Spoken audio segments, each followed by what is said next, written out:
퇴근하고 유럽 기병 영상 보다가 날개 달린 기사가 나오는데 그냥 지나칠 수가 없었어요. 이거 진짜 실제 전쟁에 쓴 거라고요? 전쟁터에서 가장 무서운 게 뭔지 아세요? 칼도 아니고 화살도 아니에요. 소리거든요. 1683년 9월 빈 외곽의 언덕. 오스만 제국 병사들은 그 소리를 먼저 들었어요. 땅이 울리는 진동, 그리고 그 위에 겹쳐지는 기묘한 굉음. 수천 개의 깃털이 바람을 가르는 소리였거든요. 언덕 위에서 무언가가 내려오고 있었어요. 날개를 달고. 그것은 인간이었어요. 하지만 그날 그 언덕 아래 서 있던 오스만 병사들 눈에는 인간으로 보이지 않았거든요. 역사에서 가장 아이러니한 장면이 있다면 바로 이날이 아닐까 싶어요. 유럽을 구한 전사들이 유럽인들이 가장 두려워하던 외형을 하고 있었다는 거거든요. 악마처럼 생겼고 천사처럼 싸웠어요. 공포를 무기로 삼았지만 그 공포의 목적은 수호였거든요. 폴란드. 지금도 유럽 이야기에서 자주 잊히는 나라죠. 강대국들 사이에 끼어서 수백 년간 지워지고 다시 그려진 나라예요. 근데 그 폴란드가 유럽 전체를 구한 순간이 있었어요. 그리고 그 중심에 날개를 단 기사들이 있었거든요. 왜 하필 날개였을까요? 그 날개는 도대체 어디서 온 걸까요? 15세기 유럽의 동쪽 끝은 끊임없이 불타고 있었어요. 초원을 누볐고 남쪽에서는 오스만 제국이 팽창하고 있었거든요. 서쪽의 강대국들은 자국 이익에 바빴고요. 이 거대한 압력의 교차점에서 하나의 국가연합이 탄생했어요. 1569년 루블린 합의로 완성된 폴란드 리투아니아 연방이었거든요. 유럽 최대 영토를 가진 이 나라는 그만큼 지켜야 할 국경선도 어마어마하게 길었어요. 윙드 후사르의 뿌리는 15세기 헝가리와 세르비아의 경기병에서 시작돼요. 가볍고 빠른 기병 전술이 폴란드로 흘러들어오면서 점차 독자적인 방향으로 진화하기 시작했거든요. 16세기 중반을 지나면서 폴란드의 후사르는 경기병에서 중기병으로 무게 중심을 옮겼어요. 속도와 충격력을 동시에 갖춘 당대 유럽에서 가장 공격적인 기병대로 탈바꿈한 거죠. 이 전환에는 현실적인 이유가 있었어요. 타타르 기병을 상대하려면 속도가 필요했고 보병 방진을 뚫으려면 충격이 필요했거든요. 폴란드인들은 그 두 가지를 동시에 포기하지 않는 방법을 선택했어요. 그리고 그 선택이 만들어낸 것이 역사에서 가장 독특한 비주얼의 기병대였거든요. 근데 그 비주얼의 핵심, 날개에는 전술적 계산 이상의 무언가가 담겨 있었어요. 날개를 등에 달고 전쟁터에 나간다는 건 상식적으로는 말이 안 되거든요. 걸리고 전투 중에 방해가 될 수도 있잖아요. 근데 폴란드 후사르들은 수백 년간 그것을 달았어요. 왜였을까요? 가장 유명한 설명은 소리예요. 날개의 깃털 사이로 바람이 통과할 때 만들어지는 독특한 굉음이 적의 말을 놀라게 하고 병사들의 심리를 무너뜨렸다는 거거든요. 기병 돌격이 시작될 때 수천 개의 날개가 동시에 바람을 가르면 그 소리는 천둥과 비슷했어요. 말들은 본능적으로 그 소리를 피하려 했거든요. 두 번째 설명은 방어적 기능이었어요. 기병전에서 흔히 쓰이는 전술 중 하나가 올감이나 밧줄로 기수를 낙마시키는 것이었거든요. 등에 달린 날개 구조물은 그 시도를 어렵게 만들었어요. 뒤에서 던진 밧줄이 날개에 걸려서 기수에게 닿지 못하는 구조였죠. 세 번째는 심리전이었어요. 태양을 등지고 날개를 펼치며 내려오는 기병대. 그 실루엣은 의도적으로 천사 혹은 악마의 형상을 연상시켰거든요. 신앙심이 깊었던 중세 병사들에게 이건 단순한 공포 이상이었어요. 장비는 날개만이 아니었어요. 표범 가죽을 두른 어깨, 화려하게 장식된 투구, 그리고 5m가 넘는 긴 창, 코피아. 이 창은 속이 비어 있어서 가벼우면서도 충격 시에 부서지며 강한 타격을 전달했거든요. 코피아 창 하나를 만들기 위해 장인이 수개월을 투자했어요. 날개의 깃털은 독수리와 타조에서에 얻었고요. 말 한 마리의 가격은 일반 병사 수년치 급여와 맞먹었어요. 후사르 한 명을 유지하는 비용이 엄청났거든요. 근데 그게 충분히 가치가 있다는 걸 증명한 날이 왔어요. 유럽의 운명이 걸린 바로 그날이었거든요. 1683년 여름, 비는 죽어가고 있었어요. 오스만 제국의 대제상 카라 무스타파 파샤가 14만 명의 대군을 이끌고 합스부르크 제국의 수도 빈을 포위했거든요. 성벽 앞에는 끝이 보이지 않는 오스만 진영이 펼쳐졌고 도시 안은 기아와 전염병에 시달리고 있었어요. 2달이 지났어요. 수비대는 한계에 달했거든요. 빈이 무너지면 유럽의 심장부가 열리는 거였어요. 합스부르크 황제 러폴트 1세는 이미 도시를 버리고 도망친 상태였거든요. 유럽 각국의 지원을 요청했지만 선뜻 나서는 나라가 없었어요. 프랑스의 루이 14세는 오히려 오스만과 내통하고 있었을 정도였거든요. 그때 답장이 왔어요. 폴란드에서. 폴란드 리투아니아 연방의 왕 얀 3세 소비에스키는 망설이지 않았어요. 그는 이미 오스만과 싸워 이긴 경험이 있었거든요. 1673년 호틴 전투에서 오스만 대군을 격파한 폴란드의 영웅이었어요. 소비에스키는 단순한 군인이 아니었어요. 전략가였고 동시에 시대를 읽는 정치인이었거든요. 신성 로마 제국, 작센, 바이에른의 군대를 모아 연합군을 구성했어요. 그러나 그 핵심은 폴란드였어요. 그리고 날개를 단 기사들이었거든요. 9월 11일 밤 연합군은 빈 외곽의 칼렌베르크 산에 집결했어요.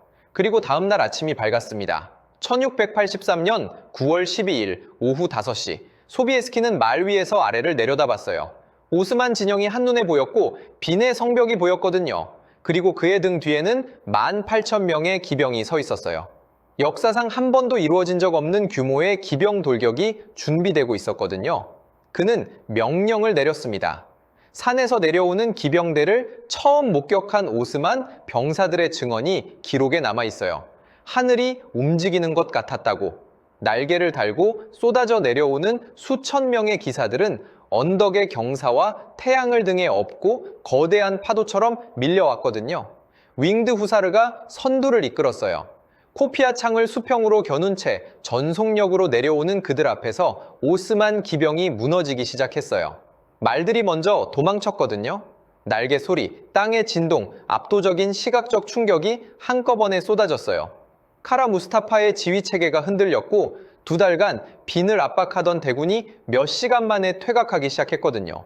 오스만은 천막도, 식량도, 보물도 버리고 도망쳤어요. 그 천막 안에서 연합군이 발견한 것들 중에는 수백 포대의 커피 원두가 있었거든요. 유럽의 카페가 생겨나는 계기 중 하나가 바로 이날의 전투라는 이야기가 있을 정도예요. 하지만 이 승리는 결코 우연이 아니었어요. 후사르에게는 그들만의 정밀한 전술 체계가 있었거든요. 윙드 후사르의 전술은 단순해 보이지만 그 안에 굉장히 정밀한 계산이 담겨 있었어요. 기본은 돌격이에요. 근데 그냥 돌격이 아니거든요. 먼저 긴 코피아 창을 앞선 차에 적의 전열에 충격을 줘요.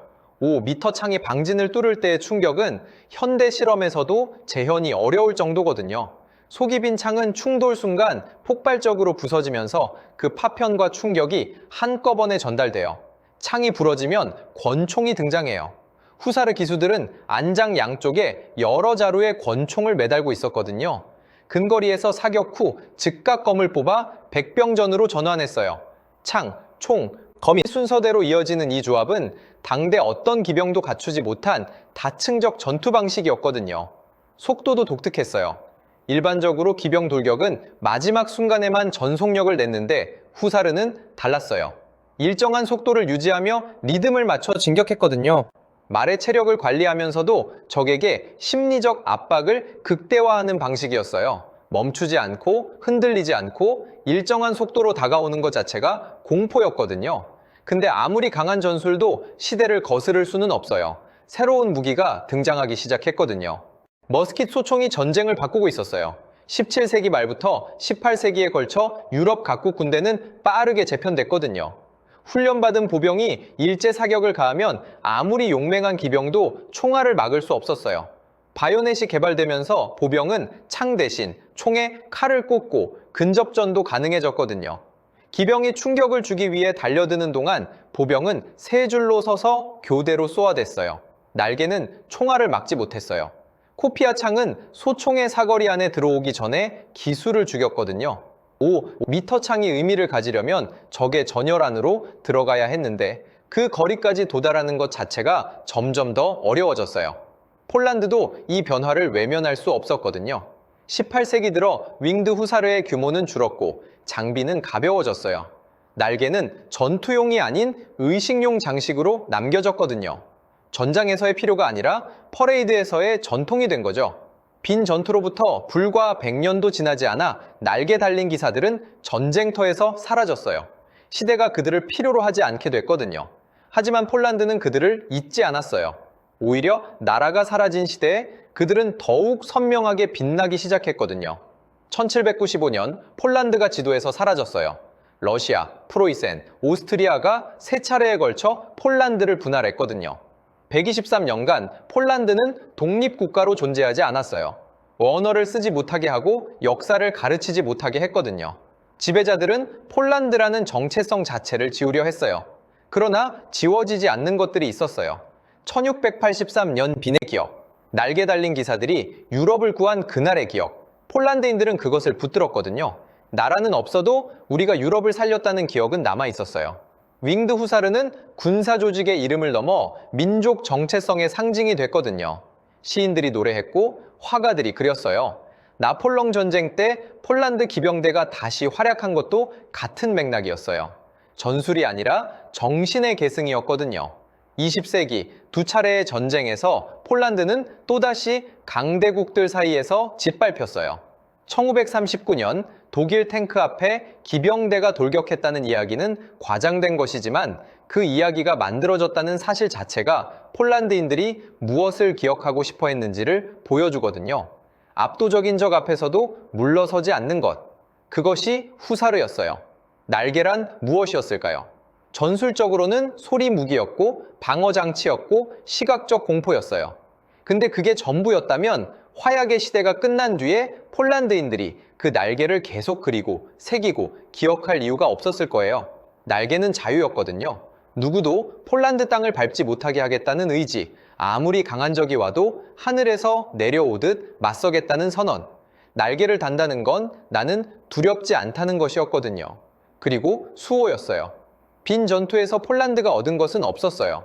영토도, 금도, 권력도. 소비에스키 왕이 구한 건 합스부르크 황제의 도시였고 그 황제는 제대로 고마워하지도 않았거든요. 하지만 폴란드는 갔어요. 그것이 옳은 일이었기 때문이었죠. 대가 없는 싸움, 이익 없는 용기. 그것이 날개가 상징하는 것이었거든요. 오늘날 폴란드 군대의 문장에도 공군 마크에도 스포츠 유니폼에도 날개의 흔적이 남아있어요. 나라가 사라졌다가 돌아온 민족이 가장 소중히 간직한 기억. 칼렌베르크 언덕에서 울려 퍼진 날개 소리. 그 소리는 아직 멈추지 않았어요. 윙드 후사르가 그 무겁고 거추장스러운 날개를 끝까지 고집했던 건 결국 압도적인 가치를 증명하기 위해서였습니다.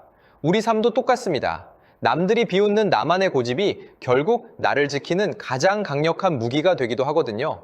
고정 댓글에 제가 이 시나리오를 집필하며 영감을 얻었던 전쟁사 속 전략적 사고의 필독서와 압도적인 몰입을 돕는 정밀 도구들을 정리해 두었습니다. 후사르의 날개처럼 여러분의 일상을 단단하게 만들어줄 전략적 도구들을 확인해 보세요. 오늘 윙드 후사르 이야기 어떠셨나요? 영상이 즐거우셨다면 구독과 좋아요 부탁드립니다.